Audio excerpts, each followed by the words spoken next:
Good morning, children. Welcome to your English class. Today, we are going to continue with our chapter, A Tryst with Destiny.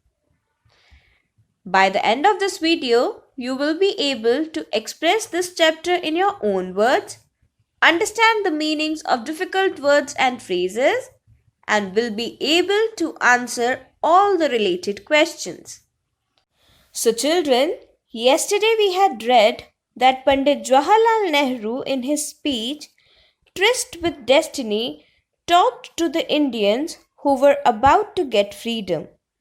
He addressed his speech to Indians in the midnight of 14th and 15th of August. He discussed about the problems that India was facing and would continue to face. And he also discussed about the strengths of India and Indians. He told people how they should take a pledge to be dedicated to serve their motherland, as the independence was going to be a dawn in the history of India.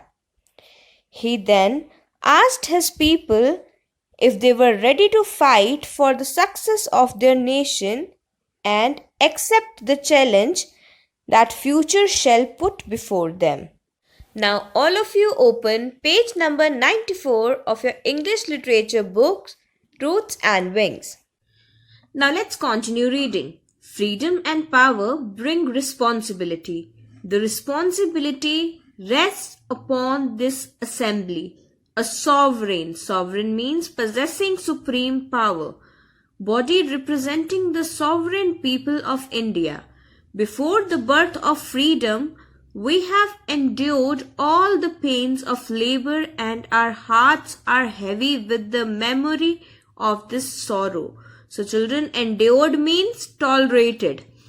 Sorrow is sadness. So all of you underline with the memory of this sorrow and write down is dukh ki yaad ke saath. Some of those pains continue even now. Nevertheless, the past is over and it is the future that beckons to us now. Beckons means calls.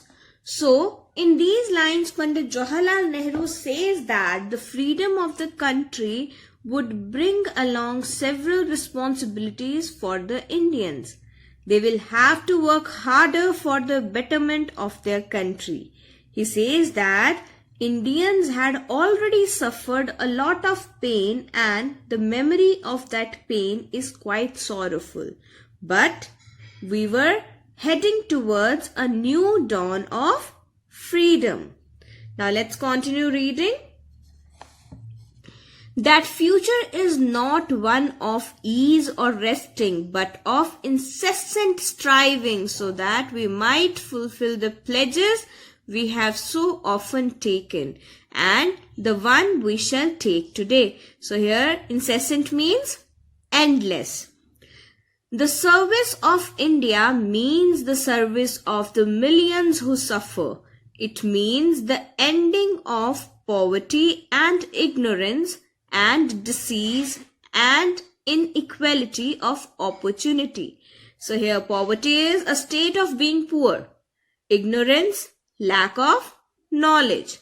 So, in these lines, Pandit Jawaharlal Nehru tells all his Indian brethren that the future calls for duty, that in future they might have more responsibility as they have to take India on the lines of progress.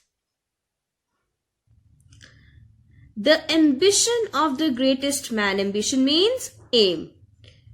Of our generation has been to wipe every tear from every eye. So children, underline to wipe every tear from every eye and write down हर आँख से आंसू पोंछने के लिए. That may be beyond us, but so long as there are tears and suffering, so long our work will not be over. And so we have to labor and to work hard to give reality to our dreams. Those dreams are for India, but they are also for the world, for all the nations and peoples. Children, here peoples, he has used the word peoples. You very well know that people word itself is a plural. But when we take people of several nations together, it is known as peoples. Are too closely knit together today for any one of them to imagine that it can live apart. So, he says that if Indians would work for each other, they would work for the entire world. They are going to work for the millions who have suffered from the problems of poverty, ignorance, disease, and inequality.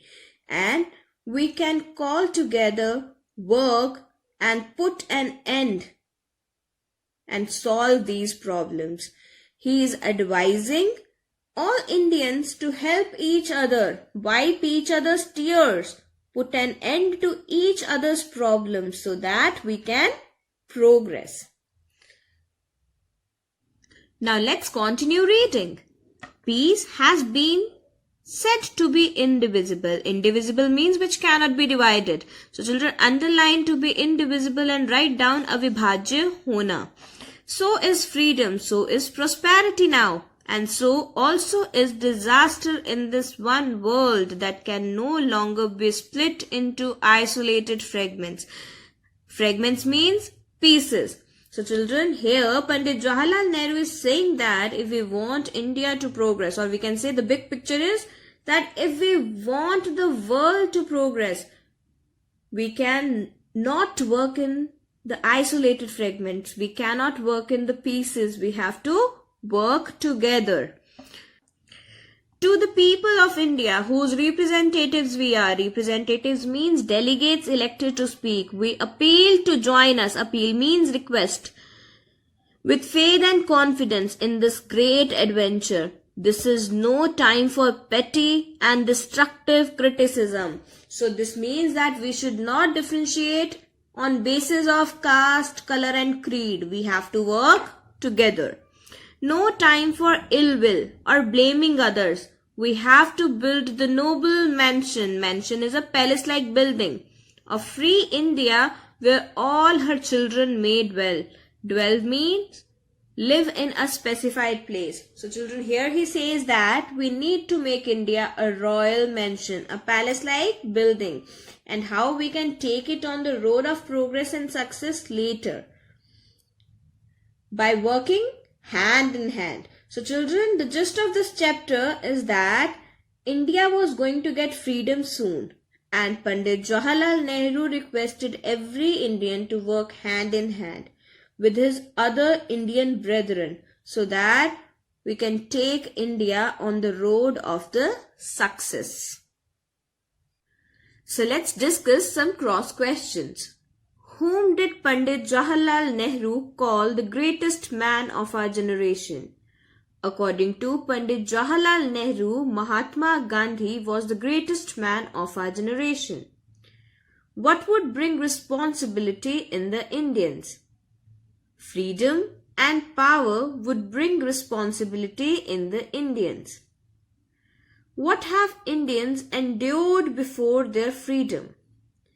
Indians have endured all the pains of labor before freedom. What did the service of India mean? The service of India meant the service of the millions who suffered from poverty. What was the ambition of the greatest man of our generation? The ambition of the greatest man of our generation, that is Mahatma Gandhi, was to wipe every tear from every eye. Why did we need to work hard? We needed to work hard to give reality to our dreams. How could Indians achieve their dreams? Indians could achieve their dreams only through labor and hard work. So children, I hope you all have understood this chapter. Now, I recommend you to read this chapter again and again for better understanding. Thank you.